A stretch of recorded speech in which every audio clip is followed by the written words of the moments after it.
প্রায় 25 তারিখ পর্যন্ত ত্রিপুরা থেকে আবার ক্ষতিগ্রস্ত সাহায্য প্রদান করতে হবে। দলবাজি করা হচ্ছে বন্যায় ক্ষতিগ্রস্ত মানুষদের সরকারি সহায়তার ক্ষেত্রে। বৈষম্যের শিকার হচ্ছে ক্ষতিগ্রস্তরা। দলমত ঊর্ধ্বের থেকে ক্ষতিগ্রস্তদের ক্ষতিপূরণ দাবি জানালো সিপিআইএম নেতৃত্বরা।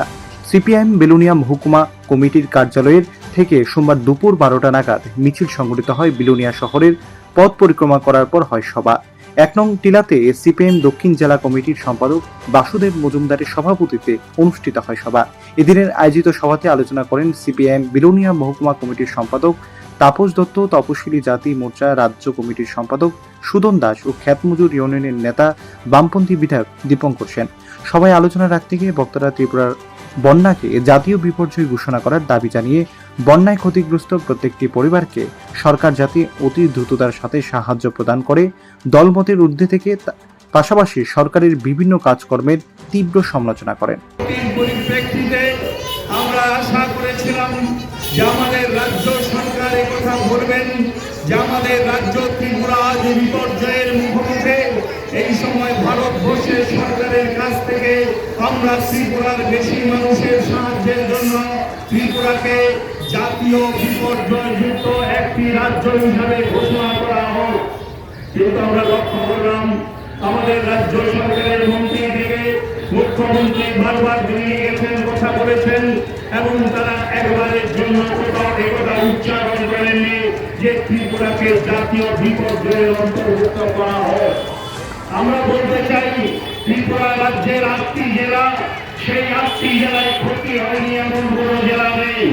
ত্রিপুরা রাজ্যের 8টি জেলায় 8টি জেলায় ক্ষতিগ্রস্ত হয়েছে এবং ত্রিপুরা রাজ্যের বেশিরভাগ এলাকা জুড়ে প্রায় 33 জন মানুষ বন্যায় ক্ষতিগ্রস্ত হয়েছেন, তারা বন্যায় মারা গেছেন এবং শুধু তারা রাজ্য সরকার স্বীকৃতি দিয়েছে ত্রিপুরার এই সাম্প্রতিক বন্যা ভারতবর্ষের মধ্যে একটি রেকর্ড বন্যা এবং ত্রিপুরার অতীতে কখনো এই ধরনের বন্যা দেখা যায়নি।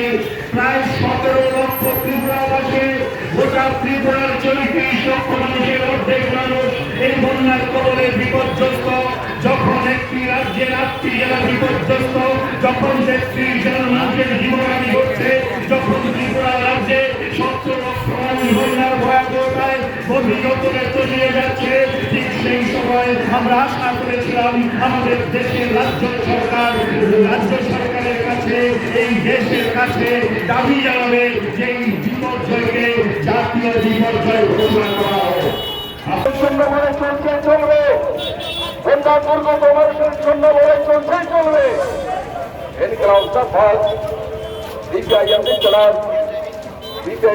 বন্যা দুর্গত মানুষের সাহায্যের জন্য লড়াই চলবে। ত্রিপুরার বন্যাকে জাতীয় বিপর্যয় ঘোষণা হচ্ছে না কোনো কেন্দ্রীয় সরকার দেওয়ার চাইবে। ত্রিপুরার বন্যা এই বন্যার্থ মানুষকে ক্ষতিপূরণ দেওয়ার জন্য তাদের সুনির্দিষ্ট দাবি সনদ তুলে ধরেছেন। এই দাবি সনদের মধ্যে প্রধান দাবি হচ্ছে এই সময়ে ত্রিপুরার এই বন্যায় ক্ষতিগ্রস্ত যে হয়েছে, বিপর্যয় হয়েছে, বিপর্যয়কে জাতীয় বিপর্যয় হিসাবে ঘোষণা করতে হবে। জাতীয় বিপর্যয় ঘোষণা করার পরেই জাতীয় স্তরের সমস্ত গুরুত্বপূর্ণ এই গুরুত্ব দিয়ে এই বিষয়গুলিকে মোকাবেলা করার জন্য কেন্দ্রীয় সরকার এগিয়ে আসতে পারেন।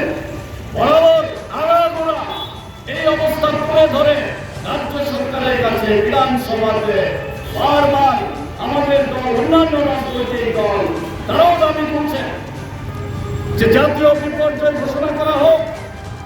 ত্রিপুরা সরকার কি উদ্দেশ্যে, কার স্বার্থে এই দাবি এখনো করছেন না? কেন্দ্রে তাদের সরকার, রাজ্যে তাদের সরকার জাতীয় বিপর্যয় ঘোষণা করলে এই অবস্থা মোকাবেলা করার জন্য অনেক বেশি সহায়ক হতে পারে।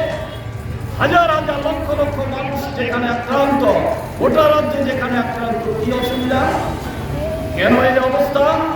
এই রাজ্য সরকারের, এই বিজেপি দলের সব ইচ্ছা আছে কিনা এই বন্যার্থ মানুষকে রক্ষা করার জন্য?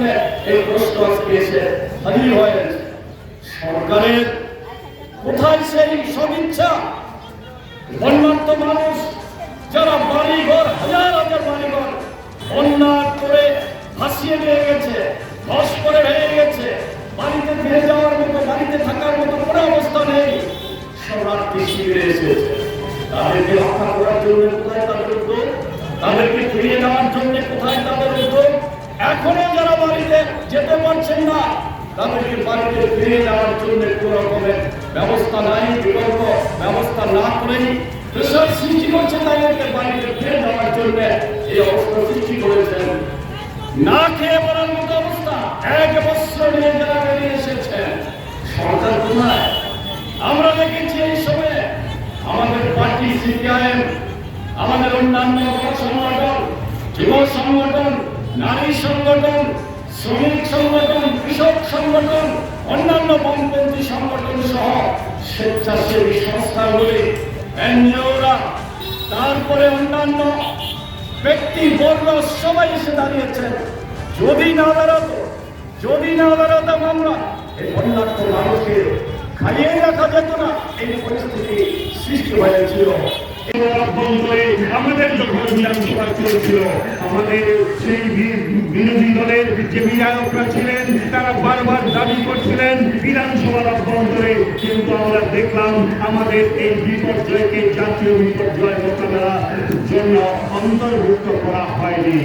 জাতীয় বিপর্যয়ের অন্তর্ভুক্ত হলে কি হয়? আপনারা জানেন 2014 সালে আমাদের দেশে ইউপিএ সরকার তৈরি হয়েছিল।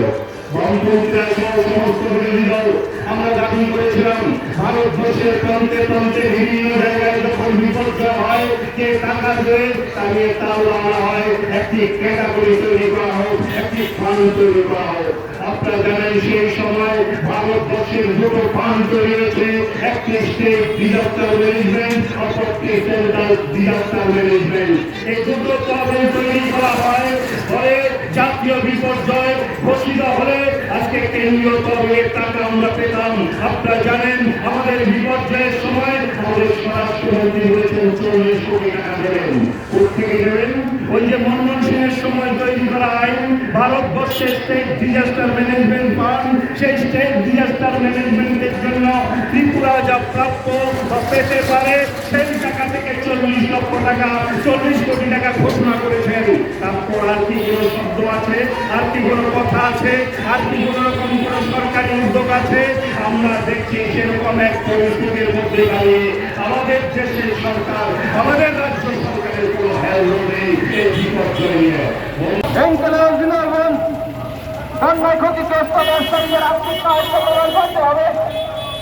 বন্যায় ক্ষতিগ্রস্ত ব্যবসায়ীদের আর্থিক সাহায্য প্রদান করতে হবে। রতনপুর চিত্তলিত ভেঙে দেওয়া স্টিল ব্রিজ পুনর্নির্মাণ করতে হবে। ব্যুরো রিপোর্ট, প্রগতি নিউজ।